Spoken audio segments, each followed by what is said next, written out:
Hello, welcome to the Self-Learning Podcast by Dr. Sushma Singh.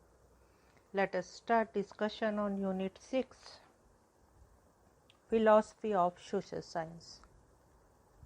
Social science, or to put it more specifically, sociology, is a formal body of knowledge that has grown, evolved, created a community of scholars, and established a distinctive tradition of learning.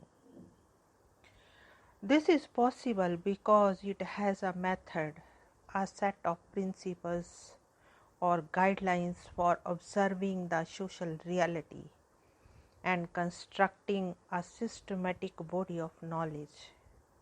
In other words, it has a philosophy.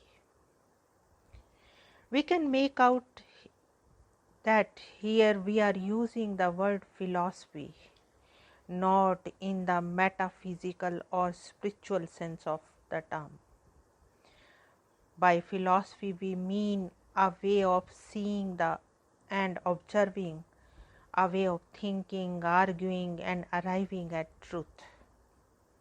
It is therefore important to understand the philosophy of social science. Only then can we comprehend how social scientists think, argue, and construct the knowledge of society, and how it differs from other branches of knowledge. A couple of examples would make it clear. We may have read epic like Ramayana and Mahabharata. These are extraordinarily rich narratives that give us a glimpse of social history. But then, when modern historians write the history of the ancient period, their way of constructing history is qualitatively different from these epics.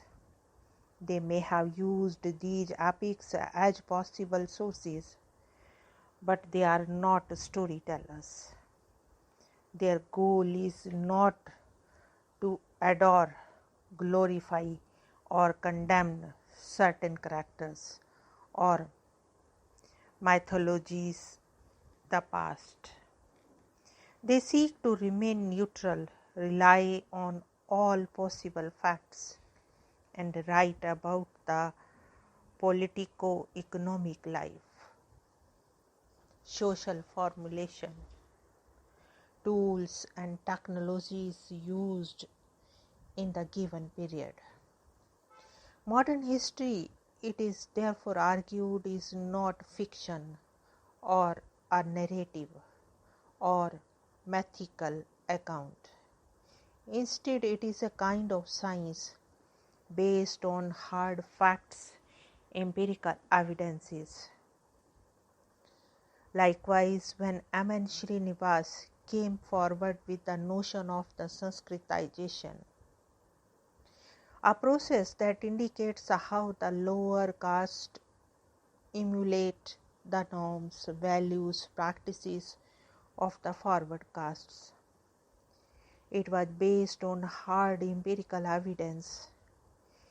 It was therefore different from the textual account of the rigid and immobile caste system.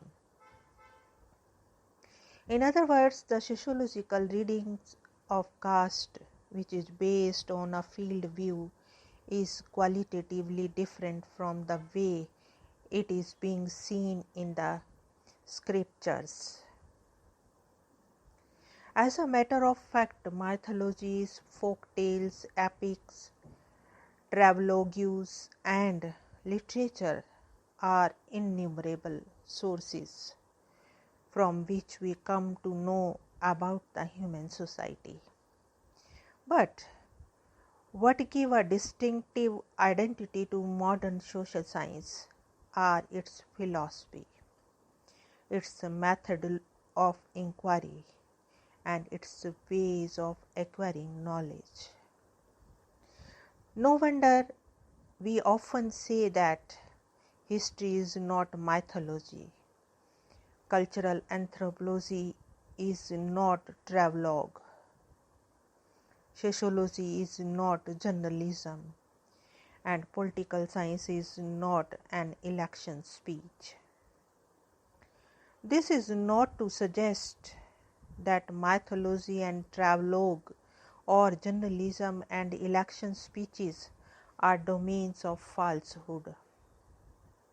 The point we are trying to make is that the methodology of social science is qualitatively different.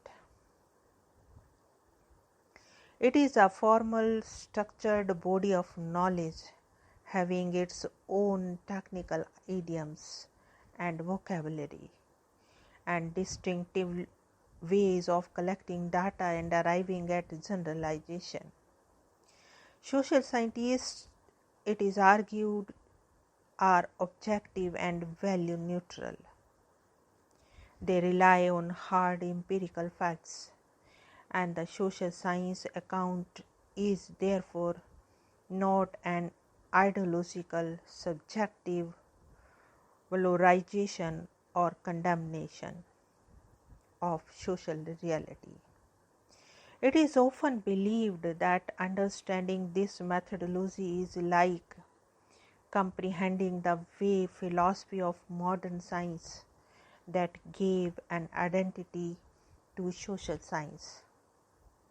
In this unit, we would learn about this intellectual trajectory, how modern social sciences grew and evolved.